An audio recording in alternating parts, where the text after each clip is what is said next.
people who are watching this, and that from next week we'll see a difference in. Let's hope so. It shouldn't just be on a particular language. Let's go down the lane.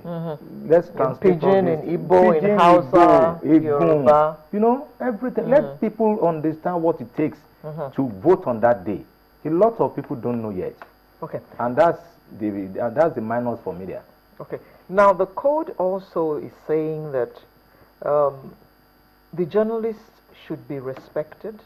His rights should be respected so that he can report the electoral process and to support the journalists in their assignment and refrain from assaulting or intimidating them in the course of their duties.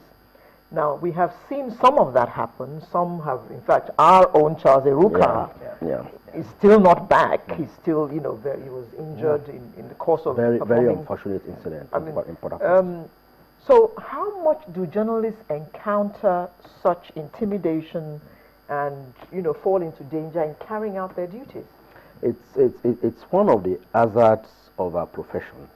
Unfortunately so, even media owners are doing it to their staff. I don't think up to 30% of media houses in Nigeria are paying salaries now.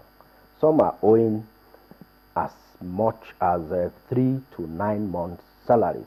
So, and in a situation where the journalist is being owed, his thinking faculty is encumbered in the first instance.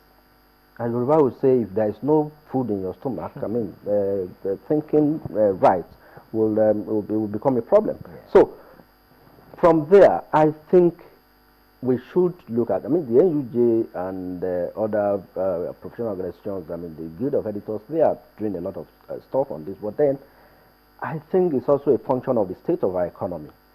And it goes beyond, looking up onto the hazards we encounter on the job, on our day-to-day. You see foreign correspondents covering war the way they are kitted, and you envy them. I saw Charles Seruka trying to give us a report of what was happening at Okrika. The other day was on the floor, lying down, giving us that report, and I said, this is an award-winning reportage. But at the end of the day, we heard that the young man was attacked. He was lucky. He's lucky to be alive today.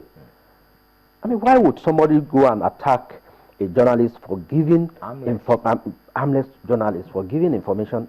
So that's why at times maybe that is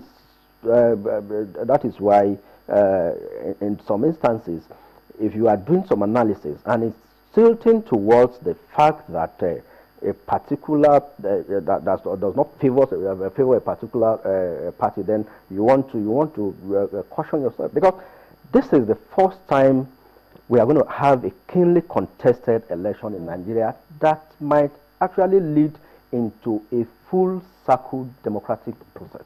A full circle democratic process is when you are able to transit from a ruling party to an opposition, a democratically elected opposition party, in a very seamless process. So, but the moment you try to do that, they might picture you as somebody who is sympathetic to a particular political. So people, some of us are being cautious in the way we do our analysis. Okay. Now we've got to go now. So in closing, elections are in 2 weeks. Yeah. Now, what would you say to the viewers who are watching now in respect of what we're just talking about, or what we've just been talking about?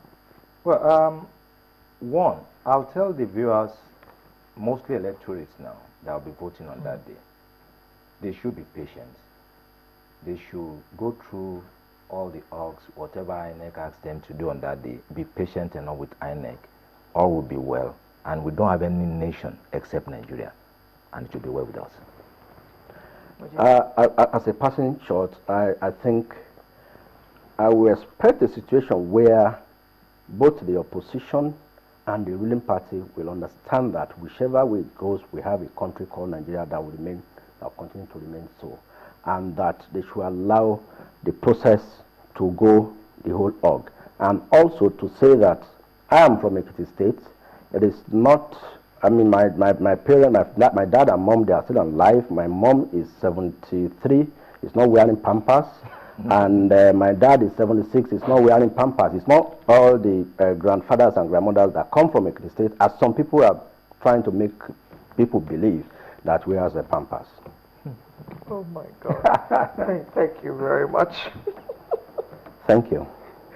I'd like to thank Mr. Mojid Jami, Executive Editor, Upshot Media, as well as Mr. Sola Solanke, Chief Producer, Voice of Nigeria, for coming to share their insights with us this morning. Thanks so much. Sunrise will return in just a moment with yet another interesting conversation. Please join us. Election time don't come. Time to vote, don't come. Your vote to now your power. Oh. Make you use them well. Lagos State ABC. Don't do better. Better road.